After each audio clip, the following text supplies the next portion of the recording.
Hungary is a landlocked Eastern European country located in the Carpathian Basin. It's got a pretty long history, like with the Austro-something Hungarian Empire and Soviet Union stuff, so let's get started now. It all began when the Roman Empire conquered the west part of the Carpathian Basin. About 400 years later, a bunch of Germanic tribes started attacking Rome, and a bunch of civil wars didn't help out either. Eventually, the Roman Empire broke apart, and these nomads, called the Avar, they see all this nice land lying around, so they decide to celebrate the death of Rome by making the Avar Cognate. Cognate translates to a kingdom or an empire. Then, Charlemagne and the Franks decide that they like the land more than they like the Avars, so they fight a war and they win control of the Carpathian Basin. Then, in 895, these barbarians named the Magyars, or the ancestors of the modern-day Hungarians, travel all the way from the Ural Mountains, from what is now Russia, and invade the Carpathian Basin under the leadership of Arpad. They beat the Franks and they take control of what is now Hungary. The Magyars like this whole Christianity thing, and they have a whole civil war about it. Christianity wins, and in 1000, this king named Stephen I founds the state of Hungary. He's blessed by the Pope, and he establishes Catholicism as the official religion. Hungary becomes pretty rich, and they even lead a crusade against the infidel Muslims. Guess how that went. Everything seems to go well until these Mongols come in. King Bela IV is a huge coward, and he runs away from his army, the country, and his son. The Mongols kill over half the population or deport them as slaves. Killing and enslaving becomes really tiring, so the Mongols decide to take a lunch break and go home. Just in time to miss the Renaissance. All the people start loving all the literature, and they put a printing press in Hungary to make all the books. After that, we go from Charles the Great, the descendant of Arpad, to Louis the Great, to Sigismund to Albert II, to John Hyundai, who actually isn't the king, but a mercenary commander, but everyone likes him so much that they make him regent anyways, which is basically king.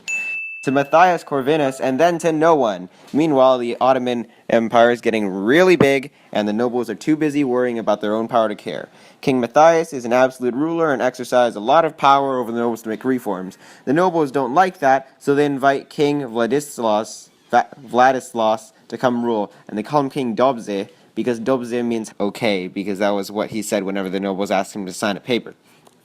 As a result, the country started declining. They dismantled the previous administrative system, and there was not a lot of money to go around to fix castles and pay people with. And if things couldn't go more horribly wrong, the Ottomans come in. Yay! Now we have the Hungarians fighting each other and the Ottomans at the same time. Soon after, Hungary broke up into 3 distinct regions: the Hungarian Kingdom, which was controlled by a Hungarian-descended king; the Habsburg Dominion, which was controlled by a Habsburg king, and Habsburg is a royal family that expands through all of Europe; and the Turkish Dominion, which was controlled by the Ottoman Empire. It took about 150 years to get these Turks out, and the Hungarians signed a peace treaty with the Habsburg Dominion in 1711. Now, Hungarian becomes the official language and a bunch of reforms get made. People start liking the idea of civil liberties and modernization because of this new Enlightenment thing that's going on. Meanwhile, Habsburg monarchs still control part of Hungary, and there's a revolution to push them out and make a democracy, but it fails.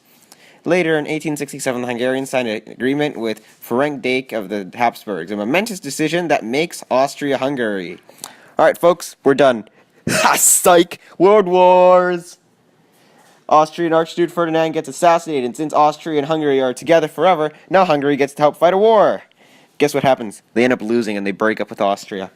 Now what? Oh right, World War II. Hungary decides to be friends with Hitler so that he can like them better than Romania when it comes to making border deals. They go with the party line. They send all the Jews to Auschwitz for some reason. No one knows. This Admiral Horthy guy gets pretty smart, and he kicks out the pro-Nazi prime minister. But Hitler gets mad and kidnaps his son to blackmail him into stopping his whatever he's doing.